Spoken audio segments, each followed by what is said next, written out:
Hi everyone, welcome back to my channel. Thank you so much for clicking on this video. As you can see from the title of this video, this is going to be a video on some tips on traveling with a baby. If you saw my last video, we went to Miami with Jude girl earlier this month. She was 7 months, she turned 8 months the day after we got back, so basically 8 months.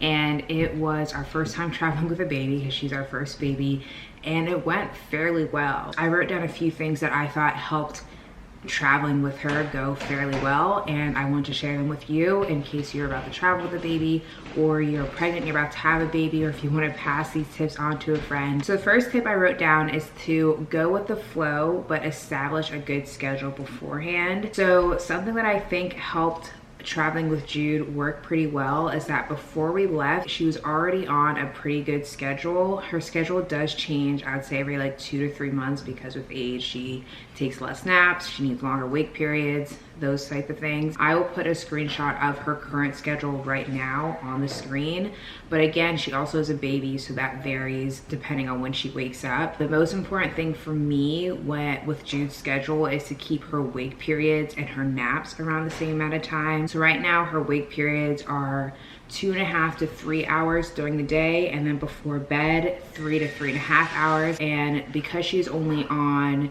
2 naps a day now, her naps are 1.5, maybe 1 hour, I would say absolute minimum, but generally they're like 1.5 to absolute maximum 2.5 hours. So before we even left for the trip, Jude was on a pretty good schedule. She wakes up around the same time, give or take like a 30 minutes to an hour.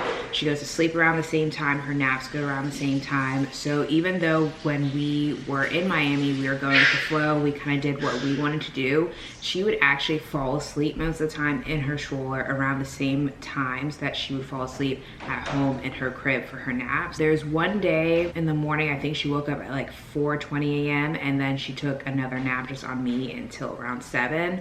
But for the most part, when we were there, she was waking up anywhere from like 6 to 7:30, and we'd still try to make sure that she was going to sleep around 7. The second tip I have is to not bring that many toys, because your baby is going to primarily want to play with random things. One, this is going to help you save room in your suitcase because you don't want to travel with like a bunch of suitcases. We just brought 1 suitcase to check and then 1 carry-on for all of us. And then I also had Jude's diaper bag, and Corey had his backpack. Yeah, his backpack is like personal items. I always have probably like 3 or 4 toys for Jude in her diaper bag at all times, and so those are the only things I brought as toys for us on our vacation. I didn't pack anything extra because I know even when we're home, like if I'm holding a pen, she's like, I need that. If I'm holding my AirPods, she's like, I need that. And so, okay. Hi, Miss Girl. So I knew, especially while we're on vacation in a new place, that she would find little knickknacks and things and want to play with those. So don't stress out about bringing toys. Don't crowd space in your luggage.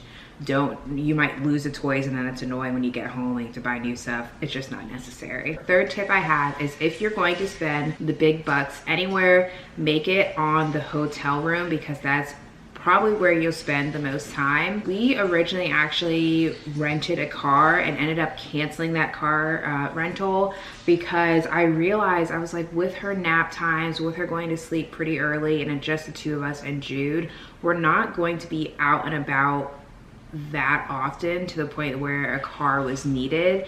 And instead we got a hotel that was right on the beach. The hotel had restaurants within the hotel, had pools, several pools in the hotel. It was a very nice hotel. We stayed at the one hotel, South Beach, which is a pretty pricey hotel, but 100% worth it. It was so nice that even when you're in the hotel room, for example, I think there was one morning where I just had Jude take her nap on me, and then Corey went to the steam room downstairs, or vice versa. Corey would hang out with Jude in the room, and then I would be able to go down to the gym.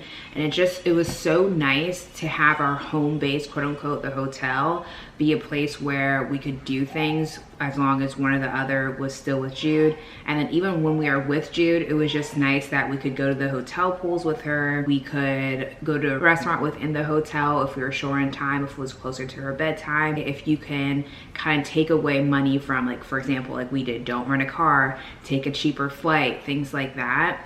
and really kind of, I don't like to use the word splurge because I once listened to a podcast that was saying that women are taught to use words like splurge and things like that when it comes to spending money, and then guys are taught to be like, it's an investment. And yeah, so I'm not going to use that word, but if you're going to spend the big bucks anywhere, make it on the hotel room. The fourth tip I have is to get a Doona or another stroller that transforms into a car seat. I'm not aware of any other ones that do that other than the Doona, but if you don't know, the way the Doona works is that it's a full car seat and then you tip it down and it pops up and it becomes a stroller. That was so useful for us because when we were walking around the airport, we could obviously use the stroller function.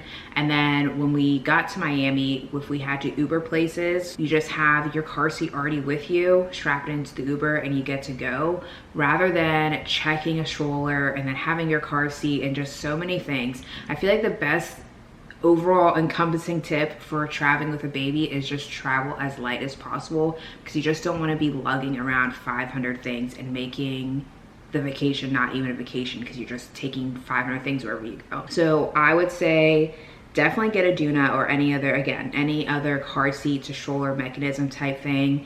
I put this on our baby registry because I knew that we were going to travel with Jude girl when she was pretty young. I mean, we didn't know her name was Jude at the time. And actually Corey's like whole family bought it as like a group gift for us. So if you're thinking like, I don't want to buy that myself, put in your baby registry, maybe someone will get it for you. The fifth tip I have is to walk a lot so baby falls asleep in the stroller. I don't have much else to say attached to that. I kind of already spoke about how Jude spent most of her naps in the stroller, or either she would sleep on me while we were up at the pool. But yeah, since we were walking around, it was pretty easy for her to fall asleep in the stroller because all the background noises walking around the city. If we would walk for like 10-20 minutes, she would fall asleep and then we could kind of do whatever and she would continue sleeping. The sixth tip I have is to come back before the weekend ends so that you have time before the new week to do laundry, to unpack, to like wind down, to clean anything that needs to be cleaned. This is especially a tip if you are a stay-at-home mom. For stay-at-home moms, I feel like your partner probably works during the week and is probably pretty busy during the week,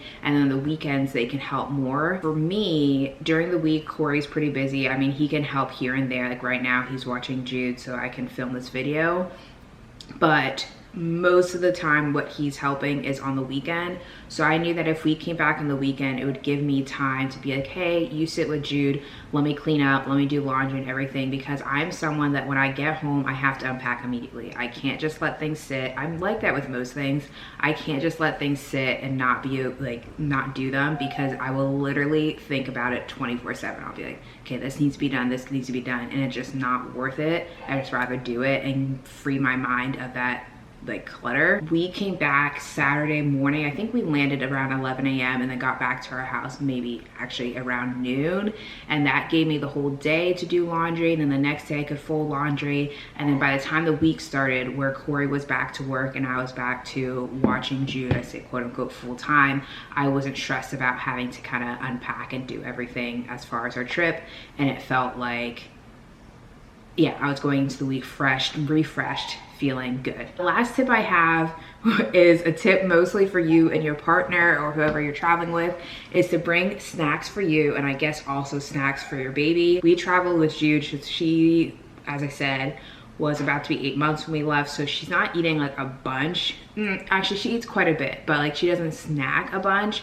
But what I did, I brought freeze-dried fruit for her. I know they have like little baby puffs or like teething crackers.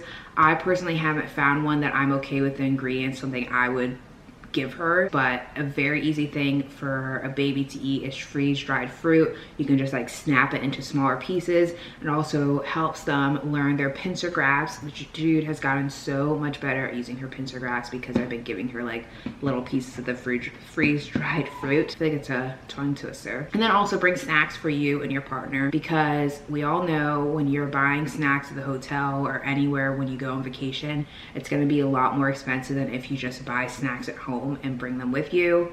And because you have a baby, you will likely be having earlier dinner and then staying in the room pretty early, probably 7, 8 o'clock, and you're going to get hungry.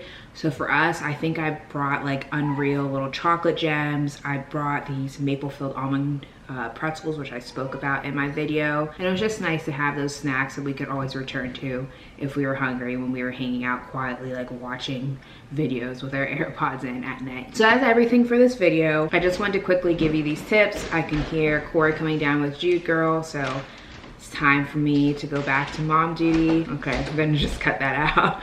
I hope the video is helpful, and I hope you enjoy hanging out with me. Bye.